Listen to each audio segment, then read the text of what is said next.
Good morning! Ayan, ngayon pupunta tayo ng Talonpare Falls sa DRT. Dito tayo dumaan sa bypass ngayon para maiba lang.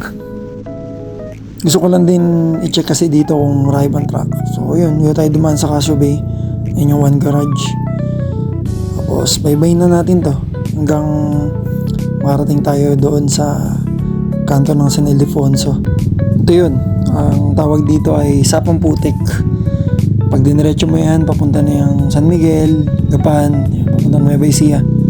Yung mga pupunta ng Dingalan, yan, dito lagi sila dumadaan. Dumidiretso sila. Yun, nandito na lang din tayo. Yan yung school namin. Basta ako gumraduate.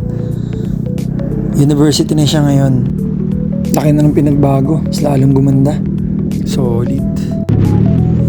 Dire-diretsuhin ko lang naman to hanggang marating ko yung barangay Umpukan.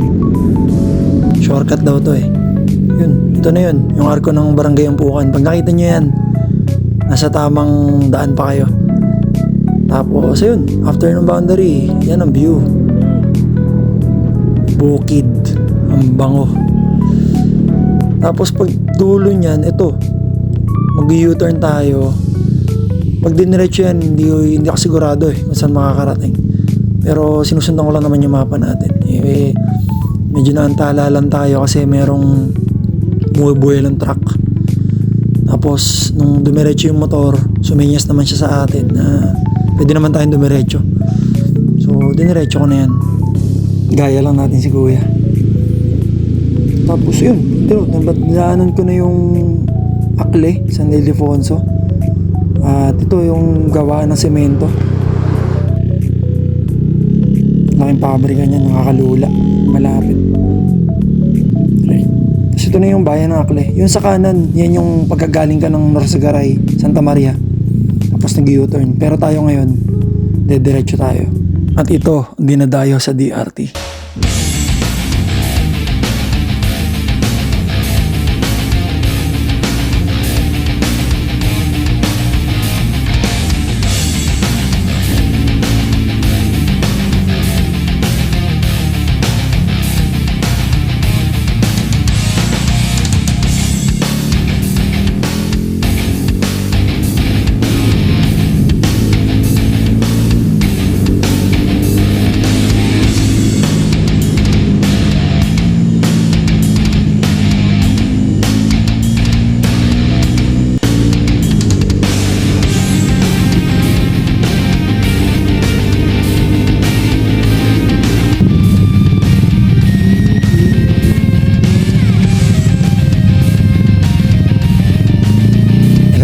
Sa atin.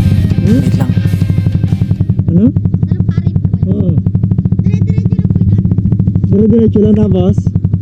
Basta dire-diretso lang po yan. Okay, malapit na. Malayo po po. Malayo? Sige, thank you. Anong pangalan mo? John James? Thank you, John James. Napanatag ako kung hindi ako maliligaw.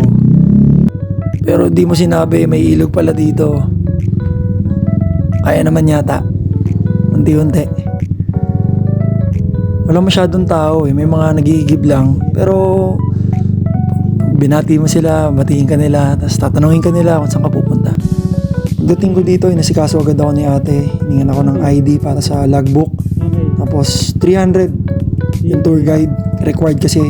Tapos 100 kasama na yung cottage doon. Lahat. So nagbayad na ako. Makatipid pag mas marami kayo. Tara na. Angkas mo na lang kaya ako. Hindi, okay lang. Gusto ko rin maranasan dyan. Nakita ko eh. Sunod ako sa'yo.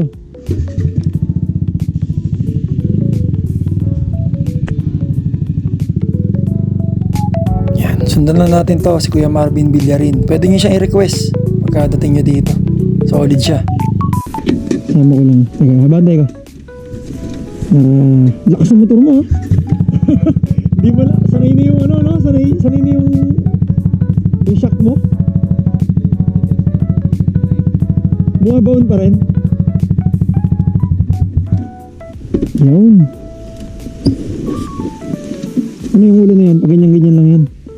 Hindi ko nga alam sir kagabi pa to magsimula doon sa amin dito pala hindi naman malakas. Pwede naman liguan niya kahit umulan na ganyan. Pwede naman po sir. Ayos, yun ang mahalaga. Ano, barang naman yung gloves ko. Tinulungan pa ako ni kuya magdala ng helmet ko dahil aligaga na ako. Sabi niya 5 minutes daw na lakad to. Sana hindi to scam, Kuya Marvin. Tapos after 5 minutes, totoo nga, eto na ang falls.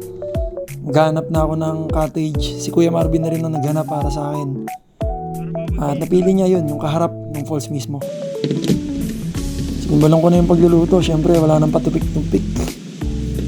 Lulutuin ko ngayon ay cheesy scallops requested by Miss Dorothy Brino.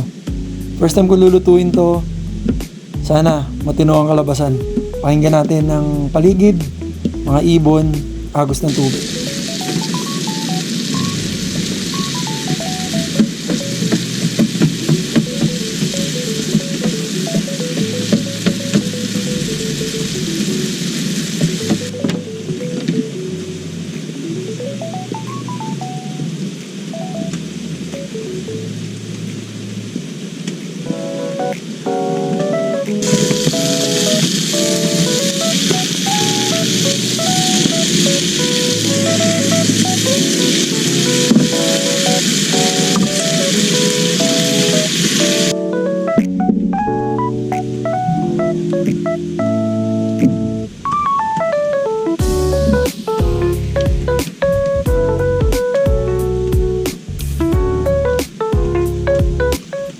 Kainan na.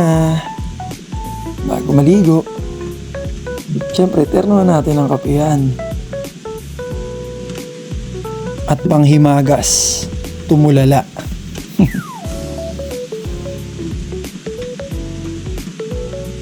Pagkatapos kumain, tuloy ang kwentuhan namin kay Marvin tungkol sa pinagkakaabala niya sa araw-araw.